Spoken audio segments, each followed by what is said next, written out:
What is going on, y'all? It is the Caveman back at it again with another video. It is the end of the regular season, ladies and gentlemen. The wild card round is just a couple days away, and I want to do my final regular season power rankings. The end of the year. Where did everybody land? But of course, per usual, before we get into it, you guys know the drill around here. Mott's applesauce. If you're ever hungry, thirsty, whatever it might be, Mott's applesauce will satisfy whatever satisfy you need to satisfy you. The Caveman guarantee. I promise it will never fail you. Where will your favorite team land in the Caveman's power rankings list? This was actually a little bit more difficult to put together than I thought. So if you're new around here, before the season started, I told myself I was going to make a power rankings list every 6 weeks. So I made one right before week 1, I made one after week 6, I made one after week 12, and now I'm here making one after week 18. It's kind of crazy when I was looking at it to see how many teams have shifted up and how many teams have shifted down. It's crazy, especially considering how whack this season has been. Just for reference, to show the fluctuation of some teams throughout the year, here's my power rankings list from prior to week 1. From before the season started, I just kind of did it in the order that teams actually finished in, with Tampa Bay in first, Kansas City in second, considering they were the runner-ups, and then we had the Bills and the Packers at 3 and 4 because they were the conference losers, and then just kind of so on and so forth. Fast forwarding 6 weeks, I did my post week 6 or my week 7 power rankings, and this is where things already started to get crazy. We saw the Kansas City Chiefs struggle horribly to start the year, and they went from second all the way down to 9th. We saw the Los Angeles Chargers find their way into the top 10, and the Arizona Cardinals, who were undefeated at the time, springboarded themselves from the top 15 all the way to number 1. Fast forwarding another 6 weeks, I did my post week 12 or my week 13 power rankings, and a lot changed as well between those 6 weeks. We saw the Arizona Cardinals lose to the Green Bay Packers, and they lost their number 1 spot. This was also the same period of time the Indianapolis Colts really showed the world that they might have what it takes to be true Super Bowl contenders, and Jonathan Taylor started to solidify himself as the best running back in the league, especially with Derrick Henry going down. The biggest winners throughout this 6-week period were undoubtedly the New England Patriots. They went from 18th on my power rankings list 6 weeks prior, all the way up to 4th in the entire NFL. They went undefeated from week 7 all the way up to 13th. They really could not be stopped, but everybody also was acting like they just rebuilt their dynasty and Mac Jones was going to be the Messiah again, and that really pissed me off. Fast forwarding 6 weeks once again, here we are. Post week 18, the wild card round is just a couple days away. I cannot believe this season has gone by that fast, but here we are, the final regular season rankings. I'm about to hit you with them. Well, let's not waste any more time. Just like I usually do it, I broke the list up into 3 different parts, starting with 32 through 21. I gotta be honest, when it comes to this bottom third of the power rankings list, I really didn't put much thought or effort into it. Every single team that's here pretty much belongs here. The biggest surprise is, of course, the Baltimore Ravens falling 18 spots from where I had them 6 weeks ago. Injuries just really plagued them and held them down, and they weren't able to finish the season strong, and they ultimately ended up missing the playoffs. That's really not an indictment on how good their team actually is, but when half of your starters go down before the season starts, and then they continue to drop like flies as the season progresses, including your star quarterback Lamar Jackson, it's not going to be a very, very good year, so that's exactly why you find them here. And the other thing that kind of shocked me that I did not see coming heading into this season was the New York Giants being who I thought were the worst team in the NFL. I mean, Joe Judge was a train wreck. Kenny Golladay didn't score a single touchdown all year. Daniel Jones got hurt early on. All the receivers were hurt constantly. Their defense wasn't as good as they hoped it was. I mean, it was just the New York Giants struggled. But yeah, I mean, I really don't have any other thoughts on the bottom 12 here. I mean, they all pretty much suck. Moving into the middle portion of the list for 11 through 20, this is where things might get slightly controversial. Of course, I could have just listed 1 through 16 of all the playoff teams and done the seedings in order, but it's just not that simple, especially with how good and competitive the AFC was in comparison to the NFC.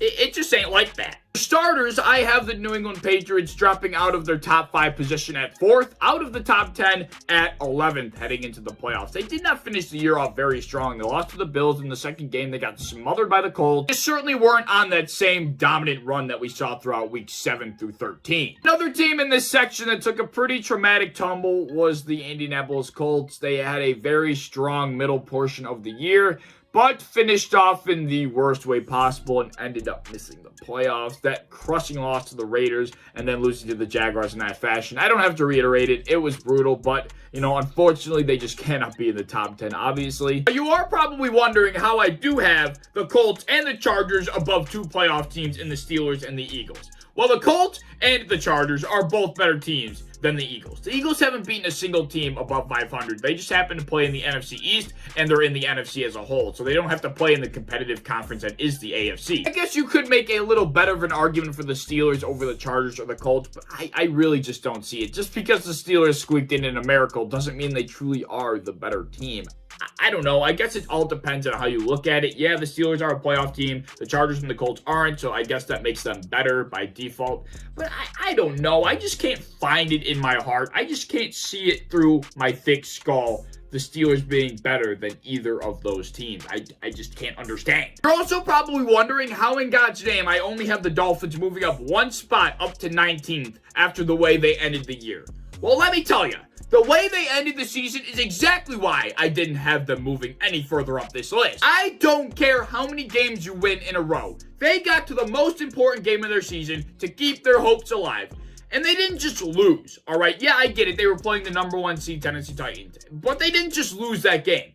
They got decimated. They didn't even put up a fight. They put up the freaking humongous goose egg that you could not put up in that game. They got smoked. I mean, that is inexcusable. I don't care how many games you win in a row. If that's the way you're going to end your year in the most important game of the season, I don't give a shit. That was a disgrace. Yeah, I mean, that's about it for the middle section here. The Cleveland Browns, as we all know, were probably a top 3 disappointment this season. I also think the Saints could have been a top 10 team if Jameis Winston didn't get hurt. That was really the biggest curse on their season, and that was when things kind of spiraled out of control. Taysom Hill tried to do as best as he could. It just wasn't as good as Jameis Winston, to be truthfully honest. But yeah, that's about it for 11 through 20. Let's check out 1 through 10. This is where it really gets dicey, right? Now, of course, the order might vary on how you have these teams up in the top 10, but these are the only 10 teams that should be in the top 10, and I think there's no debating that whatsoever at this point in the season. The Packers hold on to their throne of number 1 in the NFL. It's hard to take down a team that's been as consistent as the Green Bay Packers. They were able to throw away their Week 18 game because they had the bye clinched already, top of the NFC. If that doesn't show how good they've been throughout the season, then I don't know what does. Now, the team that was contending the Green Bay Packers all year for that top spot in the power rankings were the Arizona Cardinals. They were second the last time I did this, and I plummeted them all the way down to 10th. They are barely clinging on in the top 10 right now. They have finished this year off on the worst note possible. Throughout the last third of the season, the Arizona Cardinals have only won 4 out of their last 5 games.